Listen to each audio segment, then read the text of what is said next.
మీ business ఏదైనా మీ ఊర్లో promotion చేయాలంటే అది సుమన్ టీవీతోనే సాధ్యం. ఇప్పుడే సంప్రదించండి.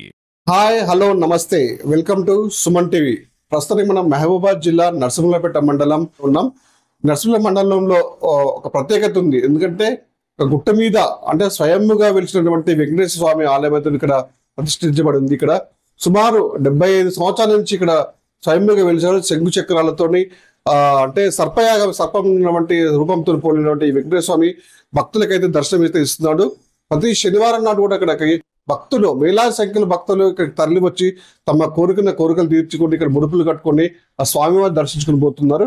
ఈ దర్శించుకోవడం కాకుండా ఇక్కడ ఉన్నటువంటి ప్రత్యేక పూజలు చేస్తున్నారు. ఇక్కడ ఉపవాసాలు ఉంటారు, దీక్షలు ఉంటారు. ఎందుకంటే వాళ్ళు అంటే ఇక్కడ ఈ జిల్లా నుంచే కాకుండా ఇతర జిల్లాల నుంచి కూడా ఇతర రాష్ట్రాల నుంచి కూడా తమ కోరుకునే ఒకరి ద్వారా ఒకరు తెలుసుకుని కూడా అంటే ఇక్కడ మన నర్సులపేట వెంకటేశ్వర స్వామి దర్శించుకుంటే తమ పాపాలు తొలగిపోతాయి, తమ కోరికలు నెరవేరుతాయి, మనం అనుకున్నది సాధిస్తాము, ఉద్యోగాలు అవుతుంది, ఆరోగ్యం అవుతుంది, ఇతర ఏది కోరుకున్నా కూడా ఇది మనకి సాధ్యమవుతుందని చెప్పేసి ఇక్కడ భక్తుల ప్రగాఢ నమ్మకం అవుతుంది. ఇక్కడికి ప్రతి శనివారం కూడా అక్కడ జాతర జరుగుతుంది. జాతర కూడా వేలాది మంది భక్తులు ఇక్కడికి వచ్చి అక్కడ వెంకటేశ్వర దర్శనం తీసుకుంటున్నారు. మన విజువల్స్ తీసుకోవచ్చు. ప్రస్తుతానికి అసలు ఈ ఆలయ ప్రతిష్ఠ ఏంటిది, అసలు ఆలయం ఏంటిది దాని గురించి తెలుసుకునే ప్రయత్నం మనతో పాటు పురోహిత ఆలయ అర్చకులు ఉన్న వాళ్ళు అడిగి తెలుసుకొని స్వామి నమస్కారం, చెప్పండి ఏంటి అసలు ఆలయ నర్సులపేట వెంకటేశ్వర స్వామికి ఆలయ ప్రత్యేకత ఏంటి? వెంకటాచలస్థానం బ్రహ్మాండే నాస్తి కించన వెంకటేశ సమో దేవో నభూతో నభవిష్యతి. జయ శ్రీమన్నారాయణ.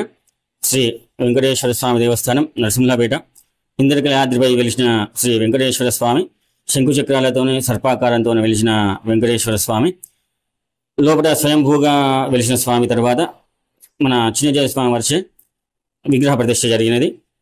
అలాగే ధ్వజస్తంభ ప్రతిష్ఠ కూడా స్వామివారి చేతుల మీదగానే జరిగినది. స్వామివారి దగ్గర ప్రత్యేకత ఏమిటి అని చెప్పనంటే మాకు ప్రతి శనివారం కూడా జాతర ఉంటుంది.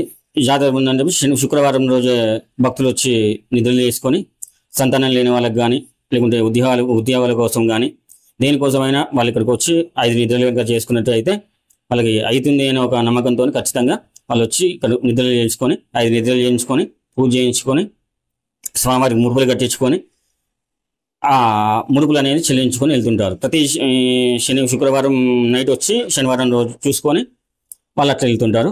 తర్వాత స్వామివారి దగ్గర మన గండాదీపం అనేది ఒకటి వెలుగుతుందండి. అది ఇప్పటి నుంచి కాదు, స్వామివారు వెలిసినప్పటి నుంచి కూడా అలానే వెలుగుతుంది. ఆ దీపాన్ని చూడడానికి కూడా చాలా మంది భక్తులు వచ్చి దీపం దర్శనం చేయించుకొని స్వామివారికి గండాదీపం అని చెప్పనేది సపరేట్ ఒకటి ఉంటుంది. ఆ గండాదీపం అనేది కూడా దానికోసం వచ్చి సపరేట్గా గండాదీపానికి అని చెప్పని నూనె కానీ లేకపోతే గండాదీపం ఎత్తుకోవడం కానీ అట్లా కార్యక్రమాలు చేయించుకొని సంతానం కలిగిన వాళ్ళు సంతానం అయిన తర్వాత పిల్లలు అయినరు అని చెప్పిన గండాదీపం ఎత్తిచ్చి స్వామివారికి మొక్కు చెల్లించుకుంటారు. అలాగే తొట్టెలు కూడా సమర్పించుకుంటారు స్వామివారికి. పైన పద్మావతి అమ్మవారు ఉన్నది, కింద స్వామివారేమో సర్పాకారంతో ఉన్నారు, పైన అమ్మవారేమో బలి ఆకారంలో కూడా అమ్మవారు పైన పద్మావతి అమ్మవారు వెలిసినది. పైన అమ్మవారు బలి ఆకారంలో ఉంటే ఇక్కడి నుంచి పైకి ఇంకా 175 మెట్లు ఉంటాయి. ఈ స్వామివారి కొండ పైన ఉంటారు. ఇది అయిపోయిన తర్వాత పక్కకి జలసోమేశ్వర స్వామి. ఈ ఆలయం చుట్టుపక్కల పరిసర ప్రాంతాలు కూడా మొత్తం కొండలతోనే ఉంటుంది. ఆ కొండల మీదనే ఇక్కడ లక్ష్మీనరసింహ పద్మావతి అమ్మవారి కానీ అది కూడా నరసింహస్వామి కపిల మహర్షితోని ప్రతిష్ఠ చేయించబడిన నరసింహస్వామి. కపిల మహర్షి గారు ఒక ధ్యానంలో కూడా నరసింహస్వామిని ధ్యానం చేసుకునే టైంలో కూడా ఇసుకతోని విగ్రహం తయారు చేయించుకున్నారు. ఆ ఇసుకతోని విగ్రహం తయారు చేయించుకునే టైంలో కూడా ఈ గొల్లవాళ్ళు అనేది వాళ్ళు పైకి ఎక్కడంతో ఆ స్వామిని ఆ సగం విగ్రహంతోనే అట్లా వదిలిపెట్టేసి స్వామివారు బయటికి వెళ్ళిపోయారు.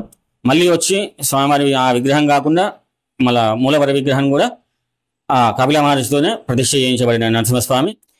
కపిల మహర్షితోనే ప్రతిష్ఠ చేయించబడిన కపిల మహాక్షేత్రం అని చెప్పనని ఆ గుట్టకి పేరు.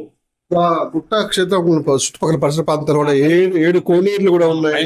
పైన కూడా 7 కోనేర్లు ఉన్నాయండి చుట్టూ.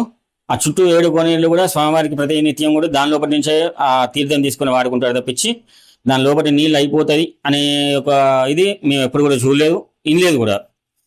అట్లాంటి దాని లోపల ప్రతి ఒక్క కోనేరు కూడా అన్ని నిండుగానే ఉంటాయి. పండుగలకి విశిష్టంగా భక్తులు వస్తారు ఇక్కడ. పండుగలకి ఇక్కడ భక్తులు రాక ఏ విధంగా ఉంటుంది అసలు? మాకు స్వామివారి కళ్యాణ బ్రహ్మోత్సవాలన్నీ మార్చి హోలీ పౌర్ణిమకి స్వామివారి కళ్యాణోత్సవం జరుగుతుంది 5 రోజులు. ఆ 5 రోజుల జాతరలో స్వామివారికి కళ్యాణోత్సవం అంగరంగ వైభవంగా చేయించుకుంటాము. అలాగే రథోత్సవం అవుతుంది. తర్వాత శ్రీ పుష్పయాగం, చక్రస్నానం ఇవన్నీ కూడా స్వామివారి ఆ బ్రహ్మోత్సవాల్లో భాగంగా ఈ కార్యక్రమాలన్నీ కూడా చేయించుకుంటాము. వెంకటేశ్వర స్వామి కాకుండా అంటే అటు శంకు చక్రము ఇటు పక్కన ఉంటే సర్పరూపంలో ఉన్న స్వయంగా కొలిసినటువంటి వెంకటేశ్వర స్వామి కాకుండా ఈ ఆలయానికి మరి ఒక ప్రత్యేకత ఉంది, విశిష్టత. ఎందుకంటే కొన్ని సంవత్సరాలుగా సుమారు 70 నుంచి 80 సంవత్సరాలుగా ఉన్నటువంటి సంవత్సరాలుగా కూడా ఇది ఉంది అని చెప్పి చెప్తున్నారు. మనం ఒకసారి విజువల్స్ చూసుకోవచ్చు. అక్కడ ఈ ఆలయానికి ఒక ప్రత్యేకత ఉంది. అక్కడ చూడండి, ఇక్కడ స్వామివారి ఎడమవైపున వచ్చిన దాంట్లో భక్తులు మొత్తం ఒకటి గండ దీపం అనేది మొత్తం ఒకటి దేదీప్యమానంగా మొత్తం వెలుగుతుంది. మనం విజువల్స్ చూసుకోవచ్చు. అది అంటే కొన్ని సంవత్సరాల నుంచి అది ఎన్ని గాలులు వచ్చినా కూడా, ఎంత సంబంధించినటువంటి వానలు కురిసినా కూడా, భీకరమైన బీభత్సన వడగాలులు వచ్చినా కూడా ఆ దీపం మొత్తం ఇంత కూడా కొంచెం వెనుకకుండా పోతాం. అది దేదీప్యమానంగా కొన్ని సంవత్సరాల నుంచి అది వెలుగుతుంది. దాన్ని గండ దీపం అని అంటున్నారు. అంటే వాళ్ళకి కోరుకున్న కోరికలు భక్తులు ఎవరైతే ఉన్నారో వాళ్ళకి వచ్చి ఈ ఆలయానికి వచ్చి వెంకటేశ్వర స్వామితో పాటుగా ఆ గండ దీపాన్ని కొలిచి దాంట్లో ఉన్నటువంటి ఆ నూనెని ఏదైతే ఉందో వాటిని తీసుకుంటే మొత్తం వాళ్ళకి కోరుకున్న కోరికలు నెరవేరుతాయి అని చెప్పేసి వాళ్ళ యొక్క భక్తుల ప్రగాఢ నమ్మకం అవుతున్నది. దాన్ని దర్శించుకొని ఇక్కడే వాళ్ళు ఉపవాస దీక్షలు చేసుకుంటారు. వాళ్ళు ఇక్కడే వాడు పడుకుంటారు. మామూలుగా అంటే దేవుని సన్నిధానంలో పడుకున్న వాళ్ళు కోరికలు నెరవేరుతాయి అని చెప్పేసి ఉన్నది. ముఖ్యంగా అసలు ఆ గడ్డ దీపం ఏంటి, అది ఎప్పుడు వెలిసిందని కూడా ఒకసారి ఆలయ అర్చకులు అడిగి తెలుసుకుని ప్రతి యుద్ధం చెప్పారు. అది గండ దీపం చెప్పారు కదా, అది ఎప్పటి నుంచి ఉంది, దాన్ని ఎందుకు భక్తులు దాన్ని తీస్తారు? అయితే స్వామివారు ఫస్ట్ వెలిసిన టైంలో ఒకటండి, ఒక చిన్నపిల్లవాడి రూపంలో స్వామివారు ఒక పచ్చ బట్టలు కట్టుకొని ఒక చిన్నపిల్లవాడి రూపంలో వచ్చి నేను ఇక్కడ ఉన్నాను అని చెప్పి చూపించి నెత్తి మీద కొబ్బరికాయ కొట్టుకొని స్వామివారిని చూపించి వెళ్ళిపోయారండి. అంతకుముందు పక్కకి జలసోమేశ్వర కింద శివుడు అండి. ఫస్ట్ మనకి ఇది హరిహర క్షేత్రంగా పిలుచుకోబడుతుంది. కిందికి పక్కకు శివుడు కూడా ఉన్నాడు. ఆ క్షేత్రం దగ్గర నుంచి ఫస్ట్ ఈ గుడి కట్టక ముందు స్వామివారిని అక్కడి నుంచే దర్శనం చేసుకునేది. ఆ గుహ ఉండేది, ఆ గుహలో నుంచి స్వామివారిని దర్శనం చేసుకునేది.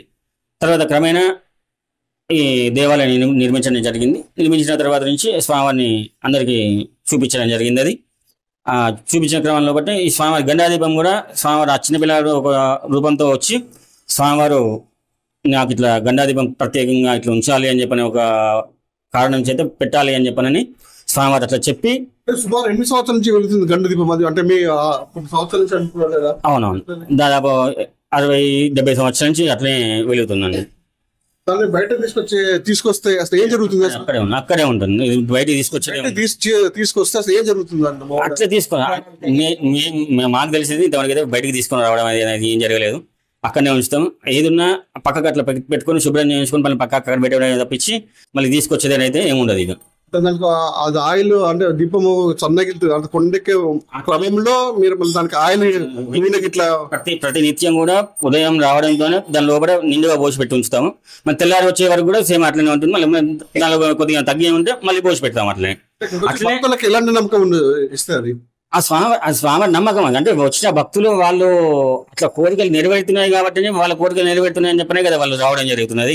కాబట్టి వాళ్ళకి స్వామివారి దీపానికి గండా దీపానికి స్వామివారికి నూనె సమర్పించుకున్నా, వాళ్ళ దగ్గర తీసుకున్నా, స్వామివారి దగ్గర తీసుకున్నా వాళ్ళకి ఏ కోరికలైనా నెరవేరుతాయి అని చెప్పిన ఒక ఉద్దేశంతో వాళ్ళు ప్రత్యేకంగా వచ్చి అట్లా తీసుకొని చేయించుకొని వెళ్తుంటారు.